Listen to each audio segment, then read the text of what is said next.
Hey financial warriors, in this video I want to tell you the differences between a Roth IRA and a traditional IRA and help you figure out which one is right for you to put your money in. And trust me, this is going to be the most entertaining IRA video on YouTube. But first of all, a disclaimer, if you're watching this from Ireland, this video is about individual retirement accounts, okay? IRAs available to US citizens and permanent residents, not anything else. So anyway, there are two types of IRA, okay? So you've got the traditional one, which, because it's traditional, it is the older one of the two. It was established in 1974. And then you have the Roth IRA, named after David Lee Roth from the band Van Halen, and that was established in 1997. Now I think we'll go through the traditional IRA first, so grab your hat and bow tie and let's go. Now the traditional IRA lets you contribute pre-tax dollars to an investment account, i.e. you don't pay tax on that money now, but in the future, when you withdraw it from that account upon your retirement,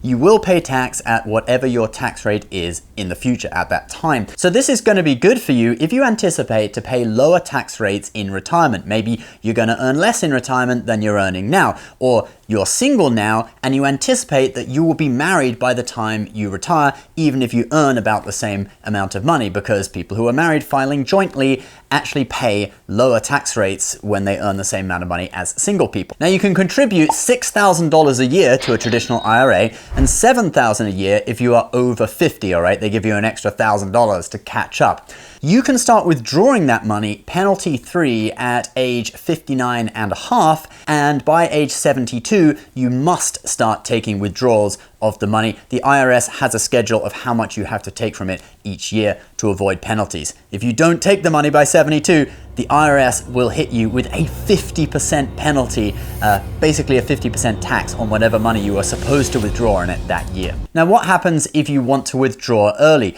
i.e. before age 59 and a half? Well, typically you will have to pay a 10% penalty and also pay the taxes on that money at whatever tax rate you are at. Now, there are some situations where you can withdraw without having to pay the penalty, although you'll still have to pay the taxes. For example, you can withdraw up to $10,000 if you are putting it towards a down payment on a first-time home purchase. And there's a whole list of exemptions actually, so I'll put some links down in the comments where you can see the full list of reasons that you can withdraw early. Now, if either you or your spouse or both are also covered by a retirement plan at work, that switches you and your IRA's relationship to it's complicated. Because although you can still contribute the full $6,000 a year or $7,000 if you're over 50, you will not get the full deduction, or you might not get any deduction at all if your income is beyond a certain threshold. There's a load of different variables. Anyway, let's now move on to the Roth IRA. So the Roth IRA is funded with post-tax dollars, which means you pay taxes on it now, but not when you retire. So from this point of view, we can recommend a Roth IRA to people who are going to pay higher tax rates in retirement. Perhaps you'll just earn more in retirement. Or, 50% of marriages do end in divorce. So from that point of view, you could get pushed into a higher tax bracket because you are now a single filer. I mean, maybe you can rescue yourself with some sort of young trophy wife. But anyway, if you're going to pay a higher tax rate in retirement, I recommend a Roth IRA. With a Roth IRA, you also don't pay a penalty if you withdraw your contributions early. Isn't that great? You can also pass it on to your heirs completely tax-free. In terms of earnings, i.e. the money you have made on top of your contributions, that would be subject to a 10% penalty if you withdrew it before age 59 and a half, but you can still withdraw it without a penalty for certain things like first-time home purchase, etc. Like a traditional IRA, you can also contribute $6,000 a year to a Roth IRA. You can even contribute to both a traditional and a Roth IRA in 1 year, but it must be a maximum of $6,000 split between the both of them. The Roth IRA does have, though, another significant disadvantage. There are income limits.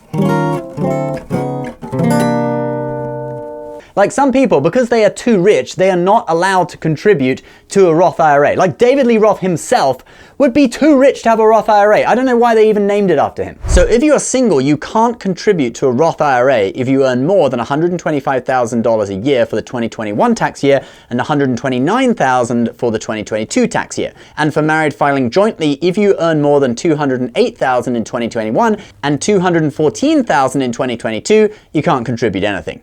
So I can't contribute to a Roth IRA, and I think half the financial influencers on YouTube and TikTok who are recommending Roth IRAs to you cannot contribute to them either because they're too wealthy.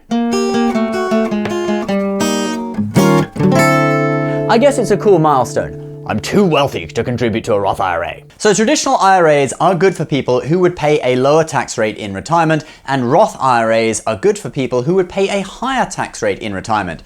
If your tax rate is exactly the same now as it will be in retirement, then it ends up exactly the same. And if you don't believe me, take a look at this example. So take $1,000 and we'll look at the Roth IRA first. Let's say your tax rate is 20%. So we're gonna take out $200 because you've paid the taxes, and you've now got $800 to put into your Roth IRA.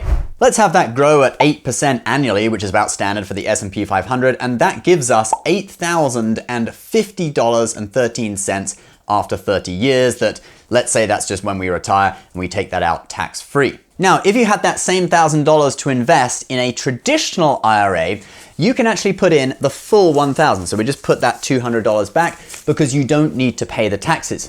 Then when you withdraw after an 8% annual gain for 30 years, you get $10,062.66. But you would now have to pay the taxes at the end. And let's just say that you are taxed at the exact same rate as you were taxed when you were younger, 20%, you would end up with $8,050.13, the exact same amount as from the Roth IRA. Now that example is based on earning the exact same amount of money and not being able to contribute more to the Roth IRA than the traditional IRA because you are paying the taxes. But if you are in a position where you could max out both, you do actually get more money in the long run out of a Roth IRA. Let me show you the example. If you contribute $6,000, which is the limit, to a Roth IRA at a 20% tax rate, you would need to earn $7,500 to make that $6,000 contribution. So you pay $1,500 in taxes now and nothing in the future. But with a traditional IRA, you contribute $6,000 tax-free for now. Remember that. For 30 years in the market at 8%, they both grow to $60,375.94. But with the traditional one, you're going to end up losing 20% to taxes at the end, so you end up with $48,300.75. Whereas with the Roth IRA, it is $60,375.94 minus the $1,500 you paid in taxes at the beginning, for a total of $58,875.94. So the Roth IRA is better for people who are able to contribute the same amount in post-tax dollars to their Roth IRA as they would in pre-tax dollars to their traditional IRA. And your tax rate would have to be considerably higher in retirement to make the traditional IRA make more sense.